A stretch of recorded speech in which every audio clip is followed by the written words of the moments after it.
Joining me is Lauren Ashburn of the Daily Beast, who's former managing editor of USA Today's television division, and Bonnie Fuller, president and editor-in-chief of the celebrity website HollywoodLife.com, and also a former editor of such popular magazines as Cosmo and Marie Claire. Let me start with you, Lauren, because I don't know exactly where you stand. Where are you in this? Should you be allowed to work at home? Is that as productive, as useful for the office as the person who comes in at 8:30 in the morning? Of course it is. And I'd quit if Marissa Mayer came to me and said, you have to be in the office every day. Look, as a working mother, I have a lot of different things pulling on me, and so do other working mothers and fathers. And I am a much better employee, or I was, until I quit because of flexibility issues. But I was a much better employee when I could be flexible. It's not right for everyone to be working outside of the office, and it's not right for everyone to be working in the office. Is it her actual call? Of course it's her call. She can do whatever she wants. It's Yahoo, but I would quit. Where's the best work get done, Bonnie? Best work, home or at the office? Okay, well, I'm a mother also, and I'm also a boss, and I have a great team at HollywoodLife.com, and I can tell you I've always found that it's been best for all of us to gather in the office, to be able to put our heads together, to be able to exchange ideas, and be able to do that at any time. And when new development comes up, when news comes up, when there's any sort of, emergency, hey, we're all there, and we can work it out together. So I completely understand what Marissa Mayer is trying to do. Plus, she's got a company that needs to be driven forward. They haven't had the best results. She's there to make change, and so she has to do what's necessary. But Bonnie, don't you think, though, that she's going to be losing really good talent because of a decision that is inflexible? There has to be some sort of middle ground at companies. It's not right for everyone, but you're going to lose a lot of women and men.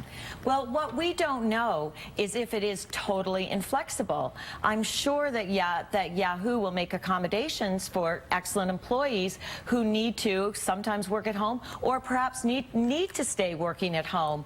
And I'm sure if they have proved themselves and proved that they're productive, they'll be able to do so. It doesn't say that right now. And also, I think it's let's take a look at the PR debacle for her, don't you think? I know, it may be, but let's look at these excerpts from the actual memo that was sent out from the Yahoo Human Resources head. First off, in all capital letters this admonition, Yahoo, proprietary and confidential information, do not forward.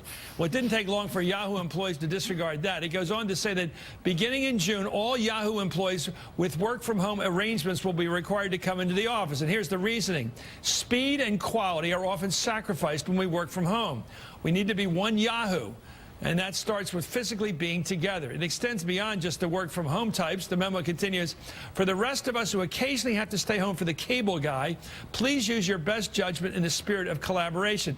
So that gets to the question. I want to go back to Lauren. I've got family members with very high IQs, our sisters-in-law, people like that, who do a lot of work that's pretty sophisticated work, of course. But she doesn't work from home. But they work from home, and they get a lot of good work. They have young kids still in school. They got to either pick them up or get them off. They have the cable guy coming. They have to intersperse work for the office with work for their families. It seems to me that's the way they work, and maybe they'll go back to full-time at the office later, but for a period of time, you don't want to have to say to women, I'll get the Bonnie this, oh, get on the mommy track, skip 15 years of work like the good wife does, and then finally get back in the law firm when you're 45, and then everything will be all right, when a lot of women don't want to do that. It's not going to be that way, but here, women are women's worst enemy, right? Marissa happens to be beautiful, young, rich, $100 million package. She can do that kind of things, but a lot of other women absolutely can't. And women are much more successful if you give them some leeway to take care of their children and to work. I would get up at 6 in the morning, do some work, get the kids out. Then I would take them, and you need to have that in order to be productive. Well, okay, let me go ahead. Okay. But listen, would we even really be having this big a discussion if Marissa Mayer wasn't a woman? If a male CEO had come in, and I mean, let's not forget, she was pregnant, and she took a lot of heat because she took the job when she was 5 months pregnant, and then she only took 2 weeks of maternity leave. So would we even be having this discussion if it was a male CEO who had issued these orders? Absolutely not. We would not be having this discussion. Well, explain to me why we wouldn't be having. Anyway, Companies, though, do have a policy where employees are expected to come into work. I think it was a more unusual policy to have hundreds that weren't there. The media love to build people up, and then they love to tear them down. Right. And Marissa is being torn down. Okay, this is being generalized too much. Let me go back to this. One of you two just said it's a male. If a male had done this, it wouldn't be an issue. What do you mean by that? Just explain why it wouldn't be an issue.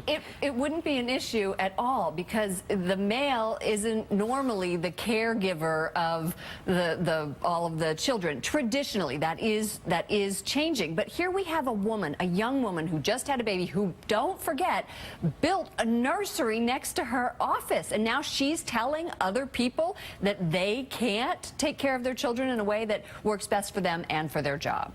Okay, thank you, Lauren Ashburn, with a little edge there, a little shot with the elbow, but thank you very much to somebody really rich, as you point out. A $100 million person here can probably take the shot. Thank you, Bonnie Ford, for both sides tonight.